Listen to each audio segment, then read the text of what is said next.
Next up on the Cosmic News Network, First Contact with Joshua Pert. Good morning, Earthlings. Good. How you doing today? Good. How you doing today? Welcome to First Contact Radio. Welcome to First Contact Radio. To talk about all these things we're talking about is because in life, everything is energy. Every single thing that's out there. Yo, it's First Contact with Joshua Poet. He's the man on the mic, just in case you didn't know it. Covering news from all around the globe, from the weather and space to UFOs. We'll talk politics and make you open your eyes. Conspiracy theories and government lies. We'll dig it all up and try to find the proof. Cause the times is the man, the truth. It's time. First Contact Radio. We have a live. The man, the truth. It's time. First Contact Radio. We have a live. The man, the truth. It's time. First Contact Radio. It's time to the man, First the Contact truth. Radio. We have arrived. First Contact. Good morning, Earthlings. How you doing today? Welcome to First Contact Radio. Glad you could be here.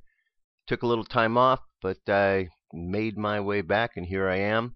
I actually did the show on Saturday. If you're not familiar with that show yet, on Saturdays, now First Contact Radio is a show on AM radio out of Los Angeles, or out of Southern California. So you can check that out every Saturday night on online, kcaaradio.com. You can always go to firstcontactradio.com and find us right there. Or if you're in the local area, AM 1050 on the radio dial, and that's Saturday night. It's the First Contact Radio Weekend Edition. It's a 2-hour show instead of just 1 hour, and it's a call-in show. So if you want to call in, ask questions, participate in whatever is going on, that's the great time to do it. It's a time when I like to have guests, because then there's an opportunity for call-ins there. So that's what's going on with that. So let's jump right into what we're going to look at for today. Today is the 22nd of December. 22nd of December. We have a sun sign in Sagittarius and a moon sign in Capricorn. Okay, so sun and moon. Our sun sign has moved to Capricorn as well. So we have sun and moon both in Capricorn for today. Capricorn is the sign of the mountain goat that climbs. So persistence is part of the mix here. In the tarot card, the Capricorn would be related to the tarot card of the devil, which is teaching us to look past illusions so that we can see what's really going on in life. There's a lot of illusions that take place all around us. We know the craziness in the world is taking place right now.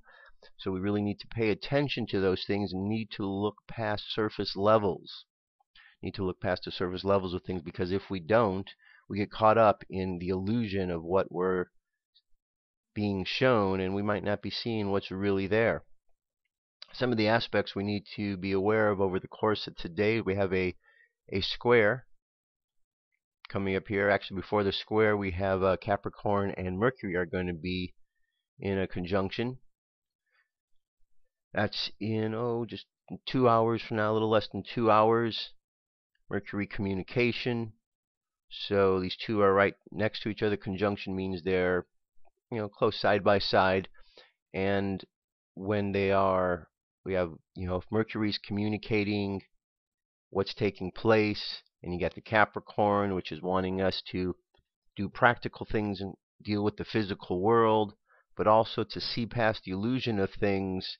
Our communication is really going to be challenged, because we want to talk about the physical, we want to express the physical, but at the same time we don't want to get caught up in disillusionment or misinformation or anything of that sort. As we move on into the afternoon, 4:17 p.m., we have a lesson taking place, a square between Uranus and the moon. Uranus is unexpected changes, so something dealing with the physical world. Capricorn, remember, is an earth sign.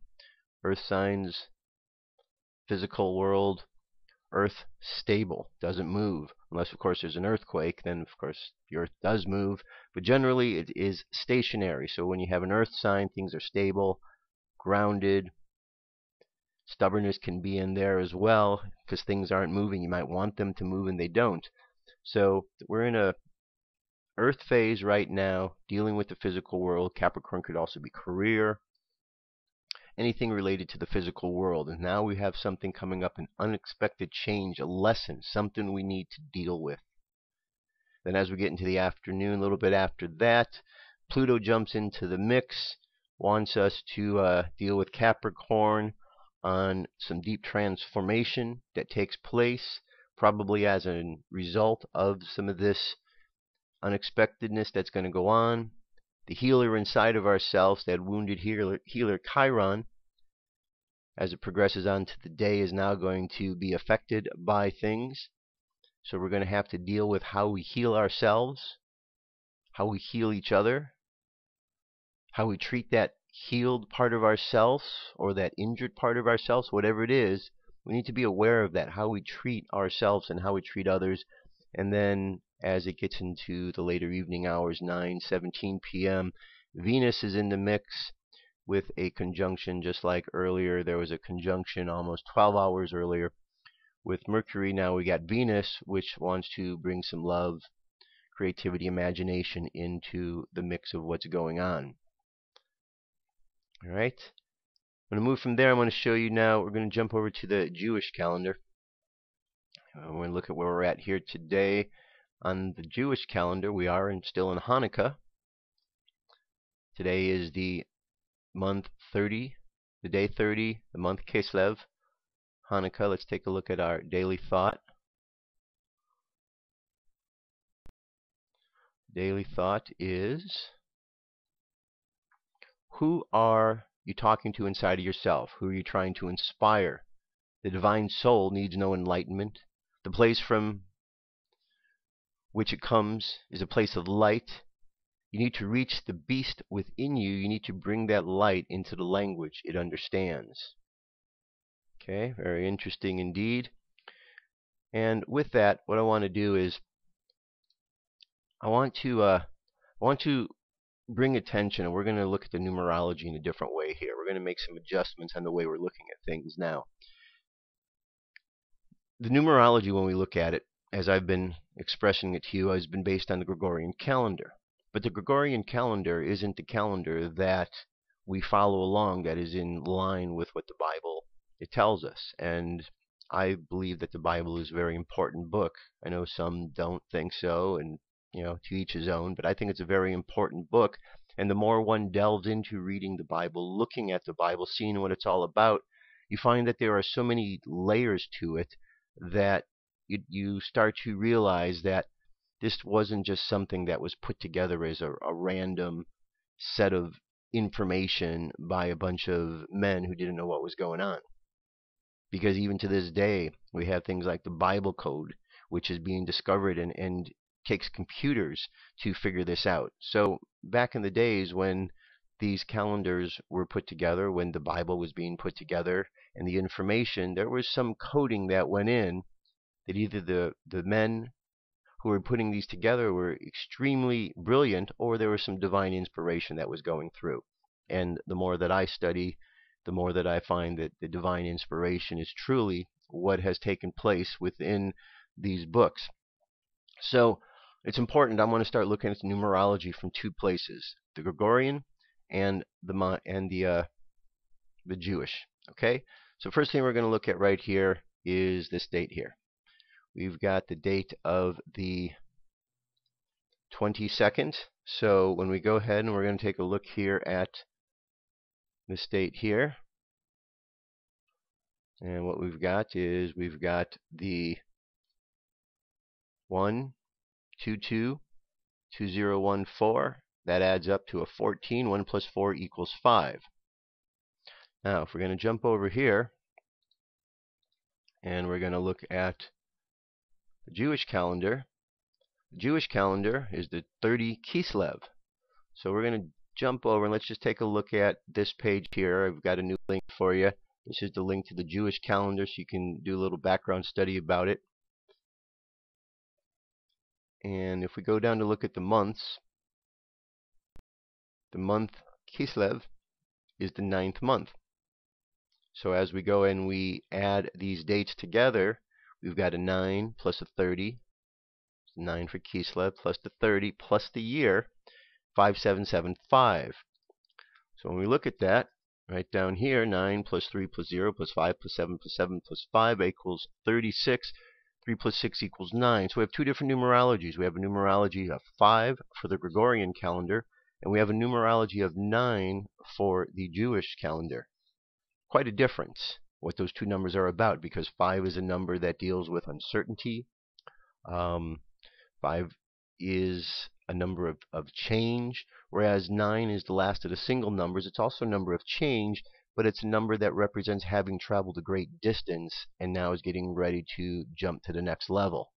So there is a bit of a discrepancy there, and we need to understand a little bit more of why we are looking at these different systems.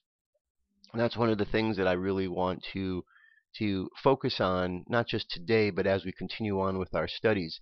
A lot of things happen in life. We do a lot of things and traditions on a regular basis. And oftentimes we don't even think about why we do these particular traditions. We don't think about the history of what these things are about. And many people think it's not even important to look at such issues. I think it's very important. We've all heard the phrase, those who don't understand the past are doomed to repeat it. Well, that's part of the idea here. If we don't understand the history of why we are doing particular things, we might be doing something thinking it means one thing, and it does, but there's a whole energetic behind it that has something completely different and a whole different meaning than what's going on. And I believe it's these little things that make a big difference in the world. Because if we knew the history of a certain event we were practicing was not what we thought, maybe we might change. Maybe we might change the way we're doing things. Maybe we might find a new way to do something that is going to be more in line with our new way of thinking. Something along those ways. So, things to think about, all right? As we move forward, let's look at our moon calendar here. It's a new moon. Yesterday was the winter solstice. Basically, the importance of the winter solstice, as far as we're concerned, is that it is we went past the shortest day of the year, and now we are starting to have longer days, which I know everyone is grateful for, because it gets kind of depressing as days get shorter and shorter. So now the days are growing longer. We're going to start to see more sunlight, a little bit more today, a little bit more tomorrow, onward, and so on and so on. So that is what is the importance of this winter solstice. As we look over at space weather, our solar wind is currently at 474.6 kilometers per second. Planetary K-index is 2 at the moment, but it's going to be jumping between there and up to a 5 within the next 24 hours. So we do have some storm activity going to be taking place. Remember, this is a scale that goes 1 through 9. So a 5 is past that halfway point. So there is definitely some activity taking place that's going to be hitting our planet, affecting us in some way or another. See our coronal holes here. Coronal holes send off solar wind into the cosmos. If it's hitting the planet or facing the planet, we get hit, and then again we are affected by that as well. M-class flare possibilities, 85% for the next 24 to 48 hours, and 40% chance we're going to have an X-class flare. X-class and M-class flares, just remember, it's how the universe breathes in and out. It's how the sun breathes in and out. These flares are important because they send important energy out into the cosmos, and it needs to happen. And everyone gets all concerned that we're going to get hit by one of these flares. Well, sometimes we do. Sometimes they hit our Earth's magnetosphere, which is the surrounding energy field around our planet, and as it hits them, we get affected. Sometimes, if it's really strong, our electronics may be affected, and we may have some disruptions. Sometimes we may have nothing more than some light storms or some geomagnetic storms that give us some nice, good colors in the sky, and if we get cameras and things ready, we can get some really good images. As far as the geomagnetic storms, within the next 24 to 48 hours, we're going to be going from 40 down to 15% in the mid-latitudes, and things are dropping significantly from 60% in the high latitudes all the way down to as low as 25 and even 20%. We also have a notice here. Here's some of the things I was talking about with these storms. Look at these colors there. It's awesome, isn't it? This person says, I was just about to go to bed on the 22nd when I had a feeling that something was up. I took my camera, went to the forest behind my house, and this is what I saw. There you go. So that's why it's good to have a camera ready. And today, this 22nd of December, Earth is passing through a diffuse stream of debris from Comet 8P Tuttle, source of the annual Ursid meteor shower. Because of winter weather, the northern shower is seldom observed, but it has produced at least two major outbursts in the past 70 years, in 1945 and in 1986. All right, and up in the sky for today, 22nd, shortly after sunset, says we want to look for the hairline crescent moon to the right of Venus. And that's from North America.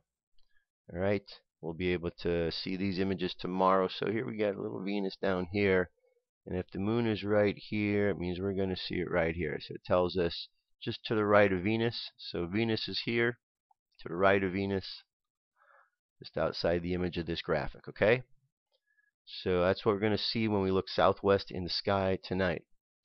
Venus is the bright star. Moon will be right here, a little crescent just past that new moon. And that is what gets us started for today. UFO news is up next. Let's get to it.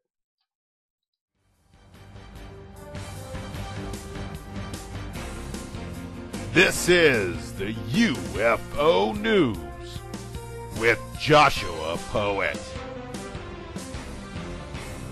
Alrighty, thank you very much, Dirk, for that introduction.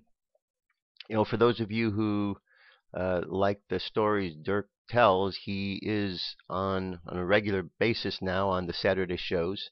So if you want to check that out, you'll be able to hear his cosmic news reports. Alright, now let's see what we have here. First up, we have a UFO sighting recorded while leaving Earth on the 15th of December.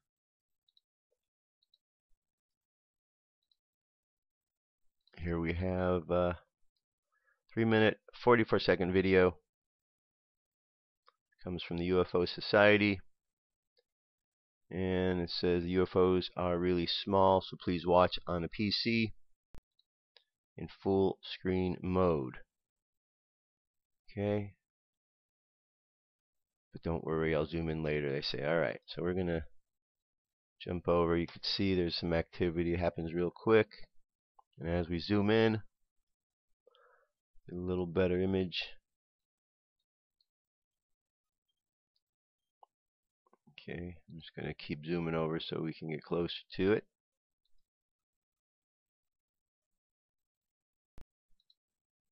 Alright, there's our object in question, but now we got to pull back so we can see exactly where this was.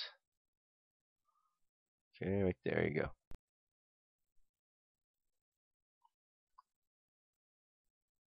Very interesting. Looks almost like something's fluttering, doesn't it? But the video is available, firstcontactradio.com, that we can check it out, see what you think. From there we have night vision UFO activity over France. Here we have 1 minute 11-second video. And in this video what we've got here is, there's our sky. Alright, so let's see where we at here. Okay. See it right in this area there again. You need to enlarge the screen.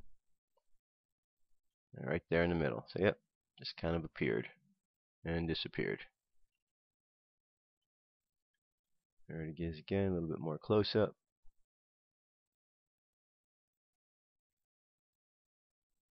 Okay, I'm going to move away from there to the next one. Next we're going to go to a triangular shaped object over Argentina. This was on the 18th of December.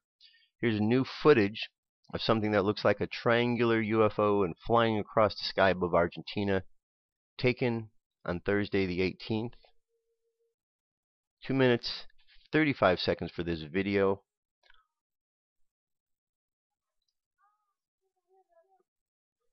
Okay. And YouTube user JMHZ71, there's the object.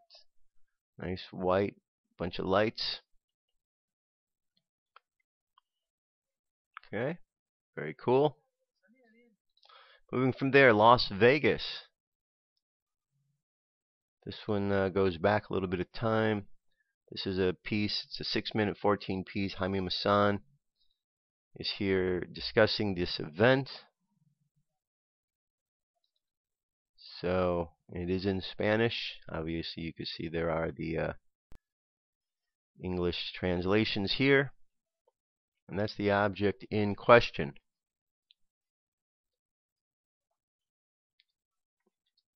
Alright, nice good sighting right there. We're going to jump to the Czech Republic, 17th of December. Interesting footage of a bright glowing UFO recorded above the Czech Republic, December 17th. Nice good bright white light, 2 minutes and 1 second of this video. Good shot, good sighting. From there we have a fleet of UFOs over Chile. This took place on the 17th of December. A lot of sightings this week, huh? As there is every week. Okay, these glowing lights are the UFO when they are about to leave together. I personally witnessed a fleet of these UFOs once in Rapid City, South Dakota back in 1990 and 91. But I saw a 25 appear and then shoot off one by one. They met in formation and then either one by one shooting across the sky or straight up. It's the sunset that reveals them. Okay, this gives the idea of what goes on, how the object cloaks itself, and then when the sun gets at a certain degree, just before sunset, the cloaking has to now work extra hard because it has to cloak all around the ship, and for those moments of time, it doesn't happen, and therefore objects are captured.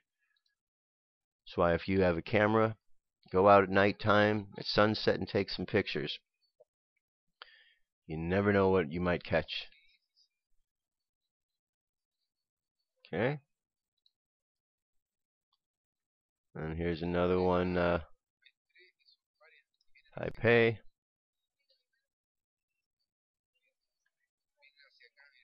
Alright, I'm going to move on from there because I have several more today. We're going to jump up to Mars. Structure on Mars, look at that one right there. And here's the structure without the coloration over it. You can now tell and see that there is something there. It looks like a small little pyramid, doesn't it?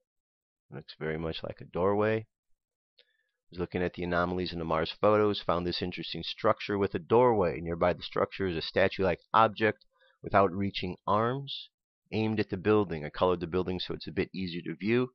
It's about 2.5 feet across. However, I would fit this woman figure on Mars, which had a figure that was 2 to 4 centimeters tall. Okay. Very interesting indeed.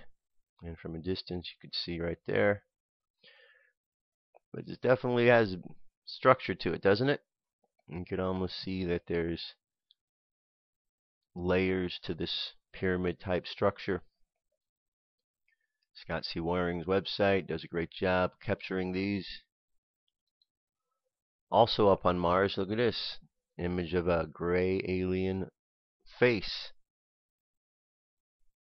It's just a carving. It would have to be a carving up there. I don't think they cut off a gray alien head, but you never can tell. This head was found by user on YouTube this week. Difficult to see the details of the face due to the shadows, and it is being infrared photo, but we can still make out the two massive eyes. Here it is right there. Small nose, small mouth. The ridges of the eyes and nose are also evidence for this being real. This is a great example of an alien face. It closely resembles the alien species that we call greys. Okay, with it colored in and not, and you can easily see that it's right there. And also up on Mars, article, chemistry discovered on Mars, which are strong indicators of life.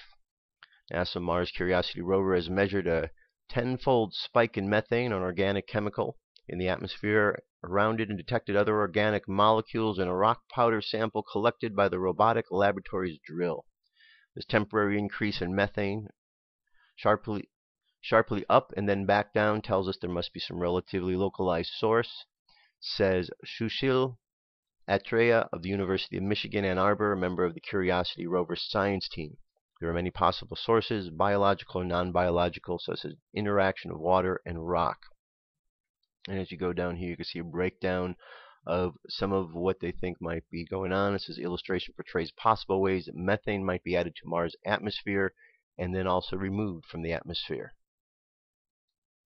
Okay, it's a good article all about what's going on up there on Mars, along with an accompanying video. So check this out and give you a little bit more insight. And the last piece here, SETI News, search for extraterrestrial intelligence.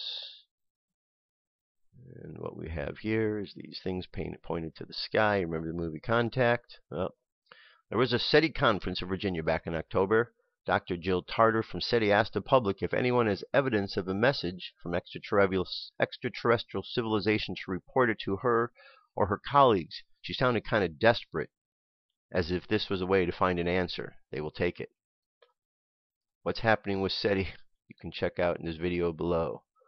And here we have a 3-minute and 10-second video in which they're describing what's taking place. Again, SETI is looking for answers. They're asking, well, perhaps they might come to this site or one of the many sites online and they will see the things out there. And as I continue to say, since there are so many sightings close by Earth, look closer. If you look closer, you will understand that there are ships there. And then maybe you can find a way to follow those ships as they go back to their home places, home bases. Home places, home bases. Okay. I got a couple other things I want to bring here that kind of fits in with this whole idea, the UFO news, ET news. And this was a planet that was discovered. You've heard the stories of a Nibiru, a planet that's out there larger than Earth. Well, December 18th, NASA's planet-hunting Kepler spacecraft is making a comeback with the discovery of the first exoplanet found using its new mission, K2. The discovery was made when astronomers and engineers devised an ingenious way to repurpose Kepler for the K2 mission and continue its search in the cosmos for other worlds. Last summer, the possibility of scientifically productive mission for Kepler after its reaction wheel failed. Anyway, the bottom line of this is they found the newly lead researcher Andrew Vandenberg, a grad student at the Harvard Smithsonian Center for Astrophysics in Cambridge, Massachusetts, studied publicly available data by the spacecraft during a test of K2. The discovery was confirmed with measurements taken by the HARPS, North Spectrograph of the telescope, Nacional Galileo in Canary Islands, which captured the wobble of the star caused by the planet's gravitational tug. The new planet is called HIP 16454b, 2.5 times the diameter of Earth, and follows a close 9-day orbit around a star. So very interesting on what they keep finding out there, more and more all the time. Scientists are always amazed by these new discoveries, yet those who have spent time studying the work of Zecharia Sitchin or Eric von Däniken or any of the ancient astronaut theories, you know that these planets are out there, they've been talked about, so that's not brand new news to any of us. And this last one here I find to be very intriguing. It says NASA wants to build a floating city above the clouds of Venus. Venus exploration has been deemed off limits due to its inhospitable climate, but NASA believes Cloud City may be the answer. Look at this, what they want to do. Isn't that quite fascinating? Look at that. This is just an artist's concept. A number of agencies, including, of course, NASA, are focusing solar system exploration efforts on Mars. At first glance, though, Mars doesn't really seem like the best candidate. Venus is much closer, at a distance that ranges between 38 kilometers and 261 million kilometers, compared to Mars's 56 million to 401 million kilometers. All right, it goes on just to describe it, but it says NASA thinks it might have a solution to allow sending humans a cloud city. All right, we've heard these stories in science fiction, and now they're not just science fiction, they are becoming more of a reality. So there you go. That is our UFO news. Let me just jump away for a moment, and I'll be right back. Come into our circle, Great Spirit. Fill our souls with peace.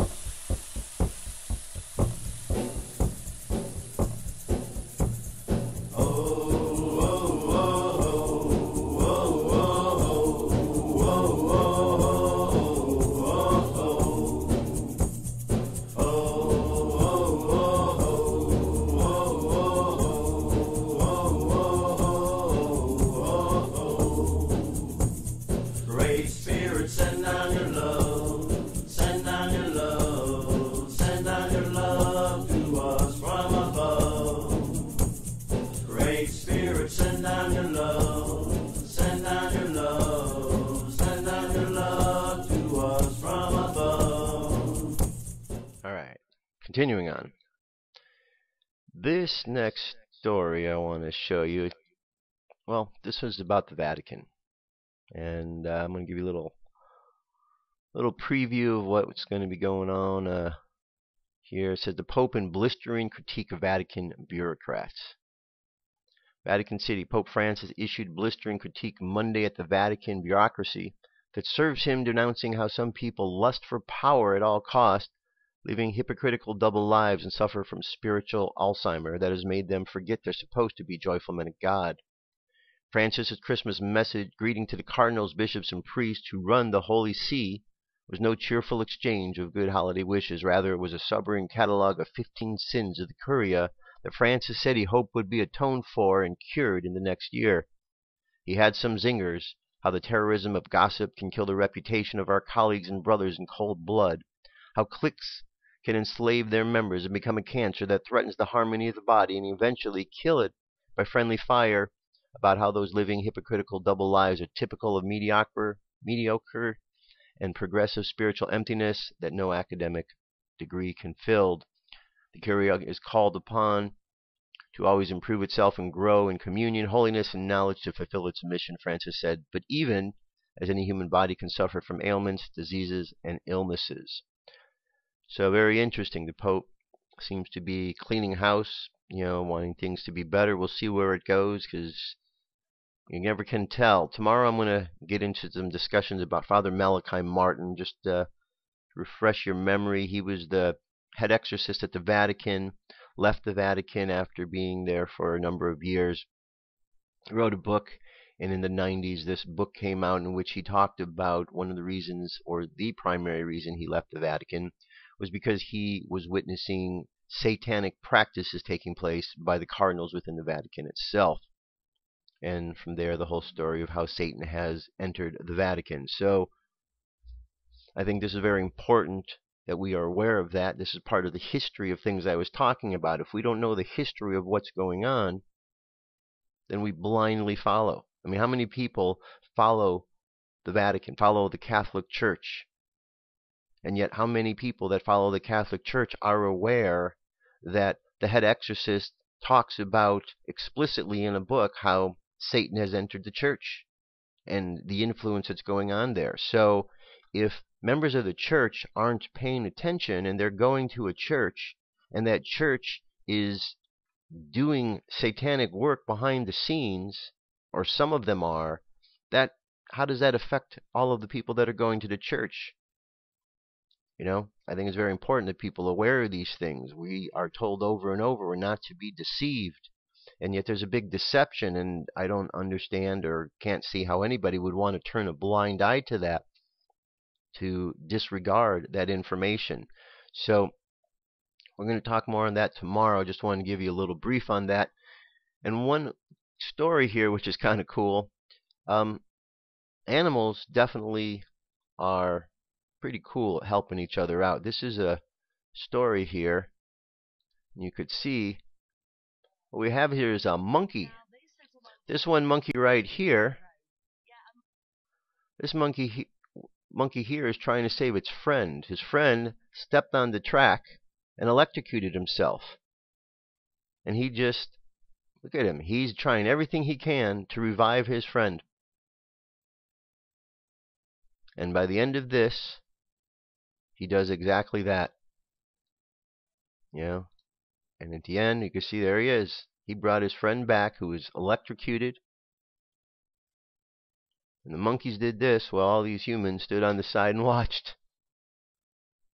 So I just thought that would be interesting for you to see if you haven't seen that. That animals definitely have feelings and thoughts and so on. You know, if you go back, the show I did the other day on Saturday night, I had a guest on the show, Sarah Anderson. She's a spiritual medium, and we were talking about some of the experience she has had with her sessions and how animal spirits have come through, the spirits of animals who have passed, and what lessons they bring forth to the people that they were with, or just, you know, anybody. And very, very insightful. So you might want to go back, check the show from the other day, Saturday the 20th, and go to the second part of the show. And you'll be able to hear that interview. I'm going to cut that up and make it a little bit more accessible to you on the website over the next couple days, so you'll have that. All right, I want to change gears now. You know, I've been talking for a while about tarot, and something that I find has been a very valuable tool. Along the way, there's been a lot of changes or discrepancies and things about it.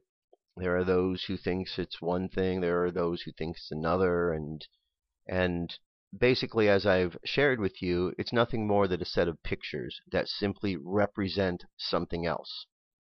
The question is, what do they represent? What they represent is the Hebrew alphabet. The Hebrew alphabet.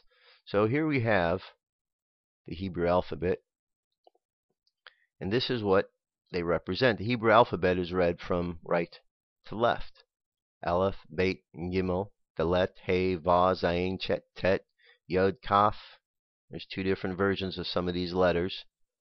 The final version, so we have Kaf, and then the final version, Lamed, Mem. The final version of Mem, Nun, in its final version, Samek, Ayin, Pe, Fe, Zadi. These are both the same versions here. Zadi, second version is Zadi, Qaf, Resh, Shin, and Tav. This is the Hebrew alphabet. There's 22 letters, 5 letters that are ending letters, finals. And look at the first two here. Aleph, Bet. Aleph, Bet. This is where we get the terms alphabet. Alphabet. It's all based on this, the Hebrew alphabet. Okay? So when we look at the tarot, what we're really looking at is the Hebrew alphabet. And so by understanding that, we might not necessarily need the pictures of the tarot, but the tarot is there to help us. Now, along the way, there have been those who have assigned different numbers to the tarot, and there are those who have done so in a way to promote the teaching, in a way to move it along, and there are those who have done things to kind of confuse things, keep things hidden. I've shown you a number of different ways to look at it, and this is a way that, as I've come to understand now, really is a direction that I'm seeing is what makes a lot more sense. And in the past, this tarot card of the Fool, in many ways, has been given the number 0. The Hebrew letter is Aleph, and it's been assigned 0. However, if we go to here, Aleph is the first letter. It's not 0 letter. It's the first letter. So therefore, Aleph should be considered number 1.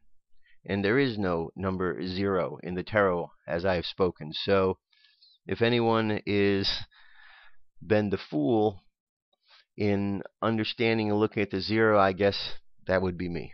And so I'm going to take a step back and I'm revising my ideas and thoughts on it, because what happens is when you, in assigning the tarot cards, and making that first card a 0, it throws everything off by 1, and it's not matching up directly with the Hebrew. And that was something over time I've really kind of been looking at. I've done a great amount of research with this, and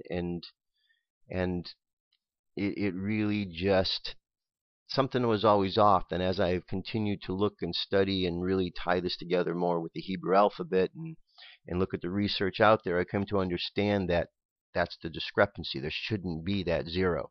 So if we start with the number 1, as we should with Aleph, then everything moves along and we have 1 through 22, and everything lines up in a way that is much different.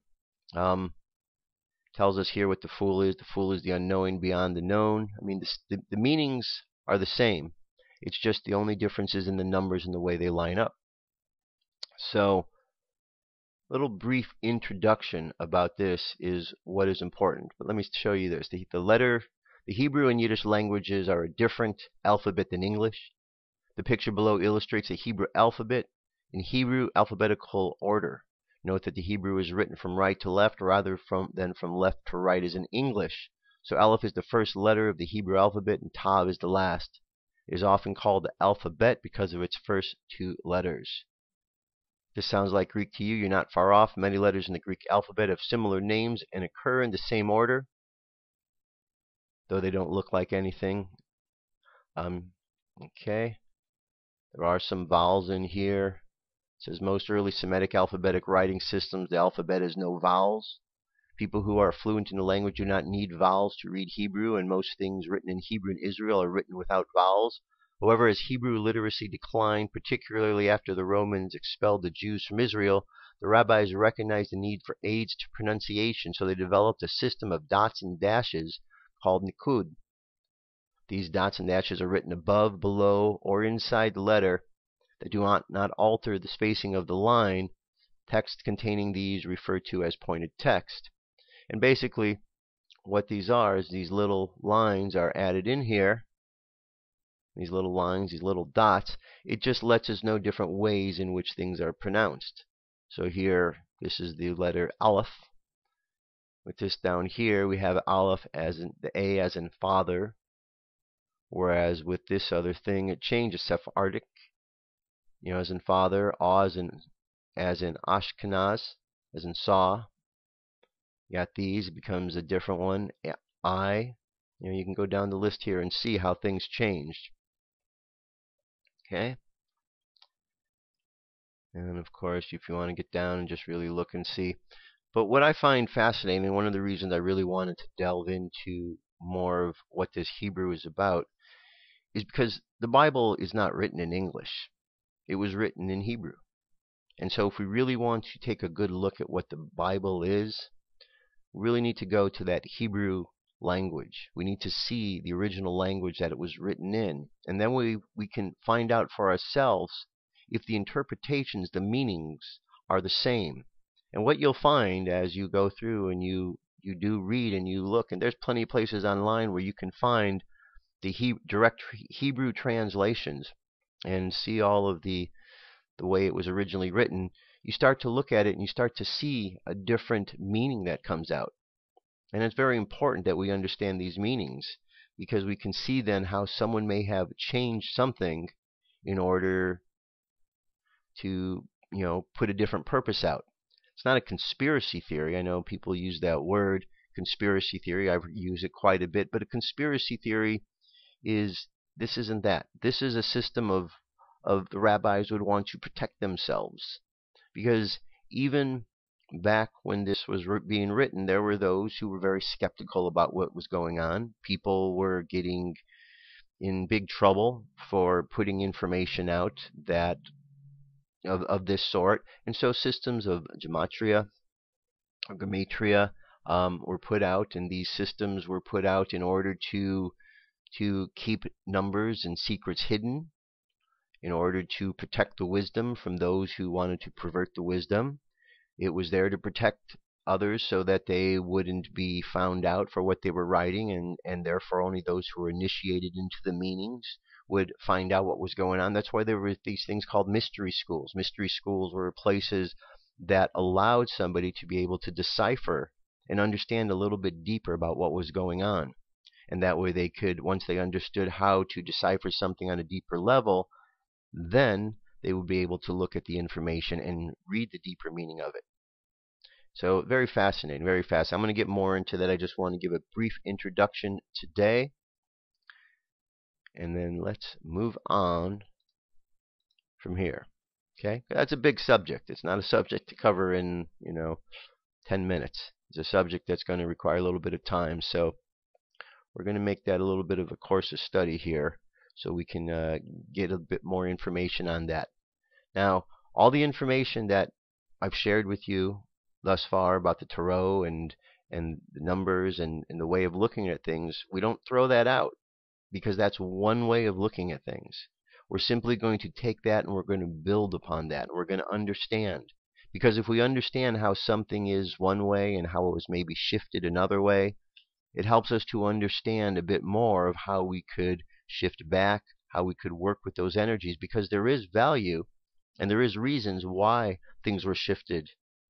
Why that the Fool was assigned 0. It wasn't just to throw everybody off, because there was value in all of that. And those who were working with these different systems were doing this because of those particular reasons.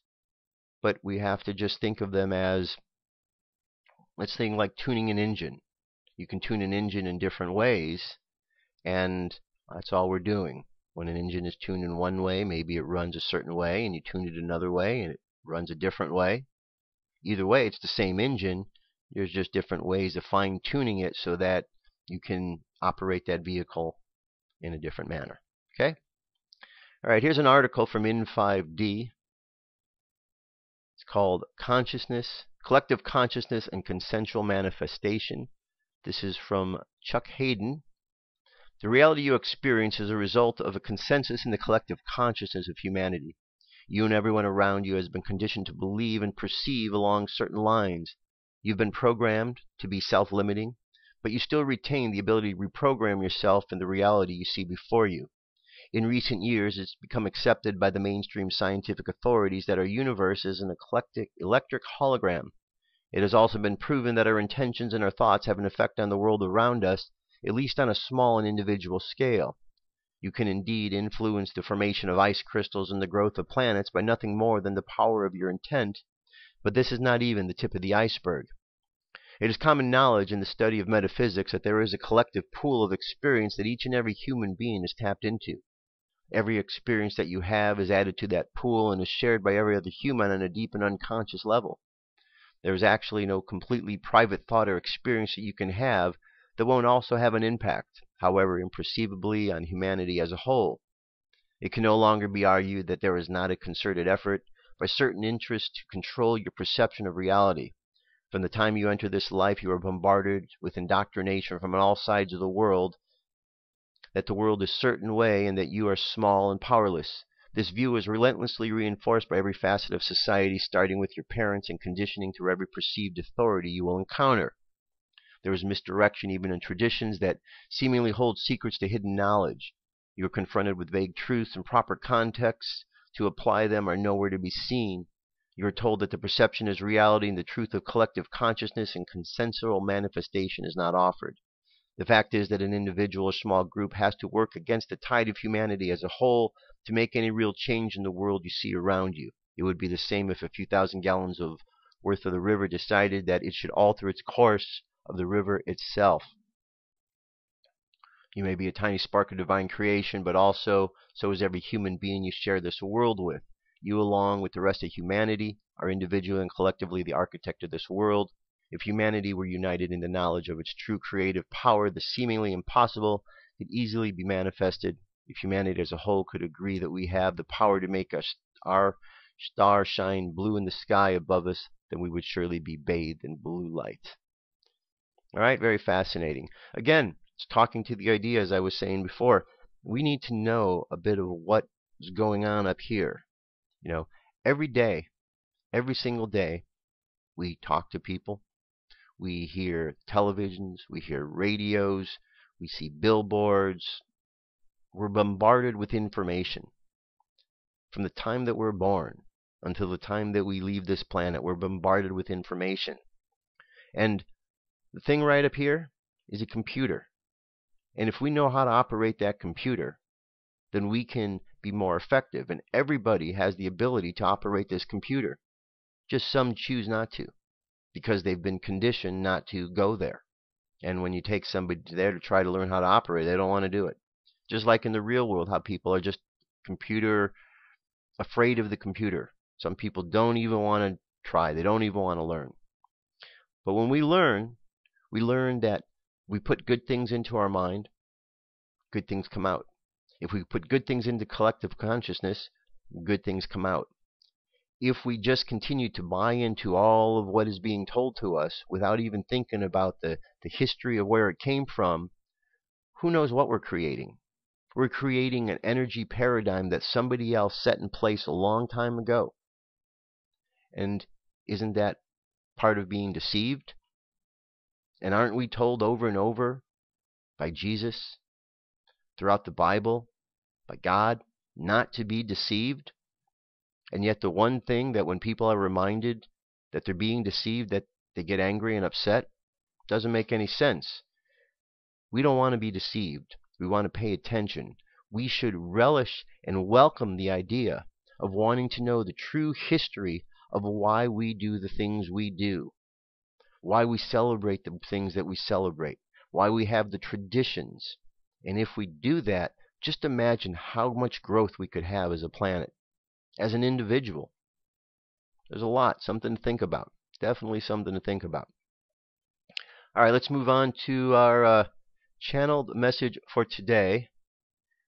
Today's message comes to us from the High Council of Orion. Here we go.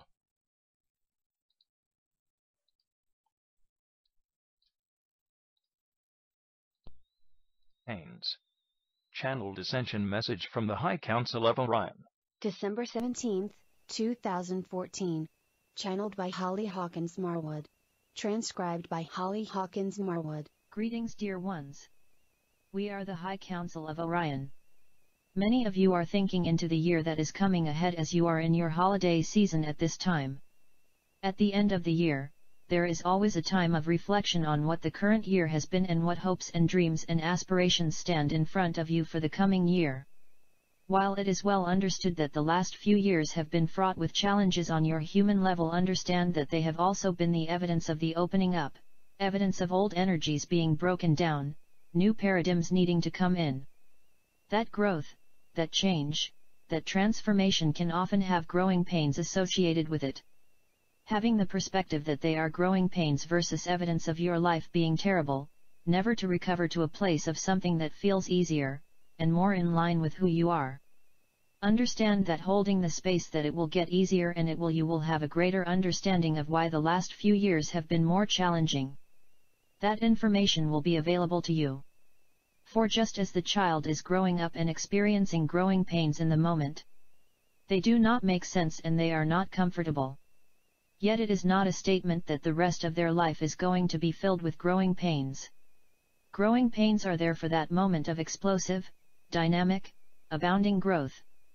Then the energies of the body, the physicality of the body, adjust and the growth may be a little slower, or eventually the growth slows down as that child reaches adulthood.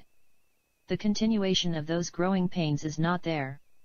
Just holding the energy that any discomfort, any confusion, any shifts and changes, while you need to deal with them on a human level, they will not continue. They will be the light is there at the end of the tunnel. So if you are still in the middle of some turmoil and you can't see the light, there's no way you can see the light, just as if you were a child and in the middle of growing pains, somebody telling you that they are eventually can and doesn't help you in a moment. But if you know that the light is there at the end of the tunnel, for you to begin to experience what this period of growth has to offer to you, you can ease the energy in which you are sitting at the moment with the thoughts and the feelings of the hope. I know this is going to end. I know this is evidence of my growth, even if I do not understand it now. Even the wondering of won't it be fun and exciting to see what this period of growth will be bringing as an energetic resonance in my life when this more intense period has eased up. I wonder what joy, and excitement and gifts I will be offering to the world in a new way. I wonder what new perspectives I will be having when this temporary period eases up and I am on the other side of it. As you hear us talk about so often, asking these questions opens up your energetic field to release some of the constriction of fear, worry and feeling not good enough, not connected enough, not aligned enough. It allows those feelings to ease up. Just by asking those questions you begin to shift your energetic resonance. Then as you ask those questions you might begin to get some glimmers of what life is going to look like on the other side of this intensity. You could say, well, it is fantasy or it is imagination. I do not really know what is out there.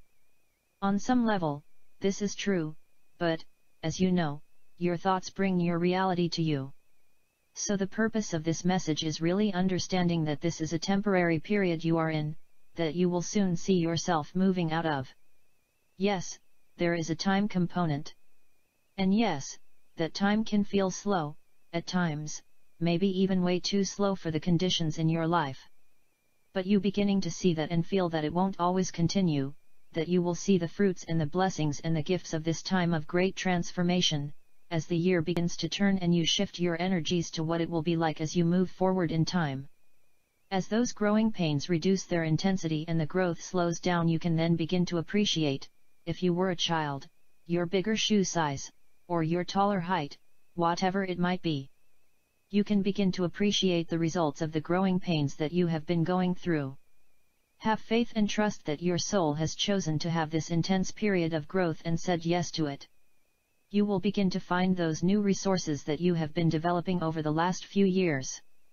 Find ways to connect in any easy way for you with anything that helps you feel a little bit happy, joyful, fun, relaxed, whatever it might be, to give yourself a break from the intensity of where you have been, knowing that you will see the ease in it soon.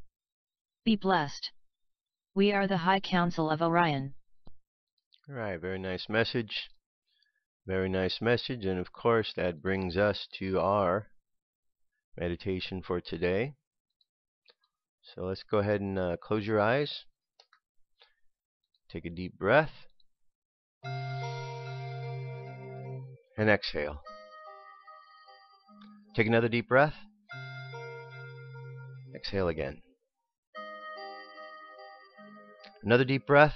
Feel all that energy going in. Just feel that air circulating through your body, making its way down, working its way through every cell in your body. Exhale.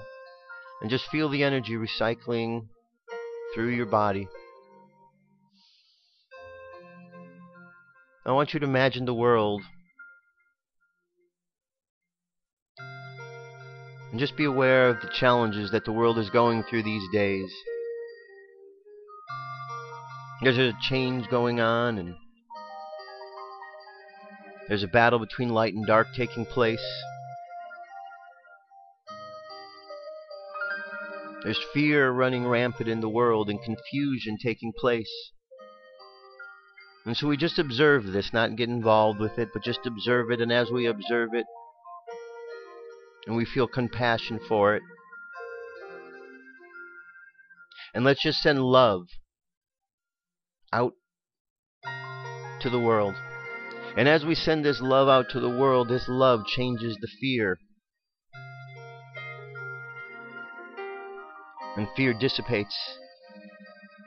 And with that fear dissipating, the violence, the anger dissipates. Because we understand that these things are all brought upon by fear. And without the fear, there is no need for the anger. There is no need for the violence. There is only room for peace and love, happiness. So let's imagine ourselves just hugging the world, sending this love to each and every individual. That at this time of the year, in every single day, that we appreciate who we are, what we're about, and that we find ways to let go of anything other than love. And let's just imagine this love going around the planet over and over, colored green like the heart chakra, absorbing down into the planet.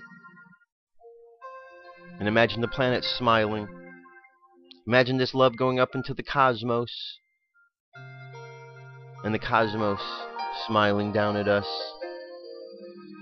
Imagine sending love to all our space brothers and sisters all around the planet who are there participating in this process of change that we are going through.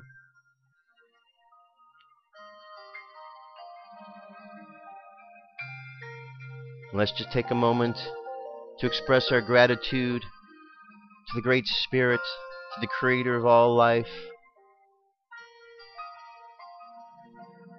for the life that we have, for the opportunities we have.